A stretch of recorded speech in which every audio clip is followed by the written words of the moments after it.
శుక్రారం మా లక్ష్మి నీకు సాటి అంటూ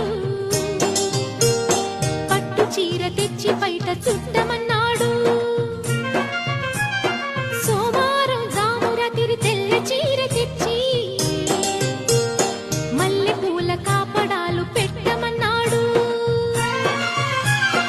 ఉత్సాహం ఆపేది కాదంట, ఉబలాటం కసిరేస్తే పోదంట. ఉయ్యాల జంపాల కథలోనే నువ్వు కొట్టే ఉద్యోగం నాదంట. మనసుంటే భారంతో పని ఉంది, ఉత్తుత్తి చొరవైతే హుడుకే ఉంది. మళ్ళీ కావాలన్న మనసు ఉన్నది. వామ్మో ఏం పిల్లది, ఎంత మాటన్నది. బాగున్నది కోడే ఈడన్నది. సిగ్గుల పురి చెక్కిలి తన